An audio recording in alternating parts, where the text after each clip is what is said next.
Coming up on tonight's This Week in Politics. We have to have a much greater conversation about how to keep families and people safe. I intend to break the mold, and I intend to make history, and I intend to win. And then there were 24. Two more Democrats enter the 2020 race for the White House.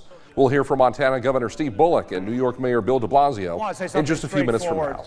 Good evening, everyone. I'm Brian Allen. Thank you so much for being with us tonight. First up this evening, our continuing coverage of the continuing U.S. trade war with China. It's been underway since last July. That is 10 months.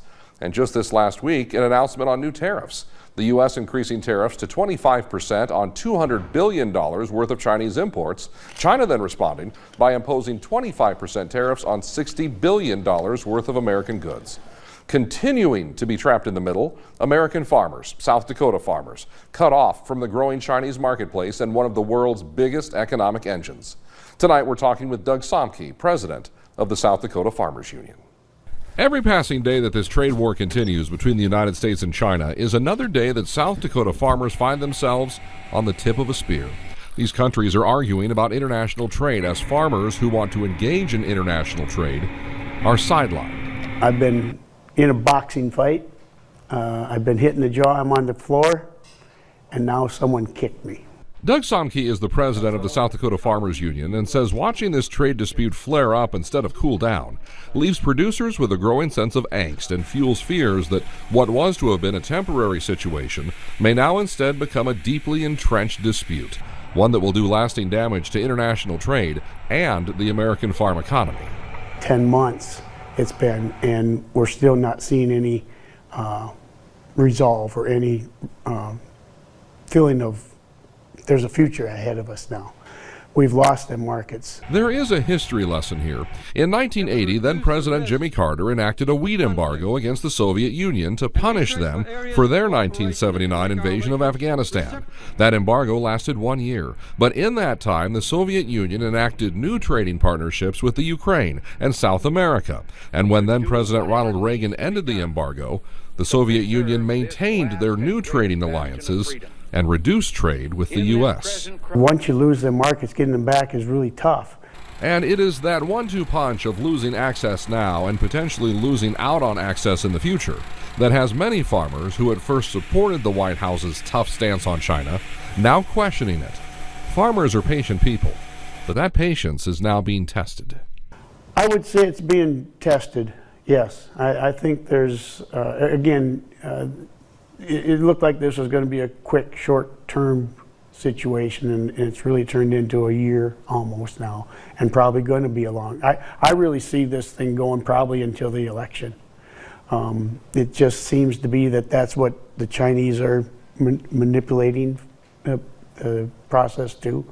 The financial effects of this trade war on the farm economy can be tough to measure, but here's one example. A financial analysis by the Los Angeles Times shows American farmers will stand to lose at least $12 billion just on soybean exports to China if this trade war hits the 1-year mark. As a result, soybean markets have taken a hit, falling by 20% over the last year. As farmers wait and wonder and worry, the president this week said he believes when this trade war ends, it will be to the U.S.'s benefit. We're having a little squabble with China because we've been treated very unfairly for many, many decades, for actually a long time. And it should have been handled a long time ago, and it wasn't, and we'll handle it now. I think it's going to turn out extremely well. We're in a very strong position. We are the piggy bank that everybody likes to take advantage of or take from, and we can't let that happen anymore. We've been losing for many years anywhere from $300 billion to $500 billion a year with China and trade with China. We can't let that happen. But as the financial hits continue specific to the ag sector, they get tougher to take. And Doug Somke says his concern is that this trade war will stretch the finances of younger farmers to the breaking point and knock them out of the industry altogether. That's the ones that are going to be hurt, is the young guy. The older guy, the gentleman my age and older, they're probably going to weather this just fine. They've got enough equity built up. They can get through this. But the ones that are young, the ones that we really need, we've got to get this age of the farmer younger than 59 average age. in South Dakota or across the nation. If older farmers survive, that would of course be a good thing. But if younger farmers don't, then that hurts the longevity of the family farm. There have been fits and starts in the negotiating process between the U.S. and China, and no resolution. And it's been 10 months. I asked Doug Somke if that makes him nervous. I am. I've been nervous for several years now. Doug Somke is president of the South Dakota Farmers Union, one of the groups that has been at the forefront of this trade war discussion. Coming up next on This Week in Politics. Immigration defines us, and therefore it shouldn't divide us. The mayor of New York City, Bill de Blasio, jumps into the 2020 race for the White House. But he's not the only Democrat who entered the contest this week. Road to the White House coverage next on This Week in Politics, right here on KSFY.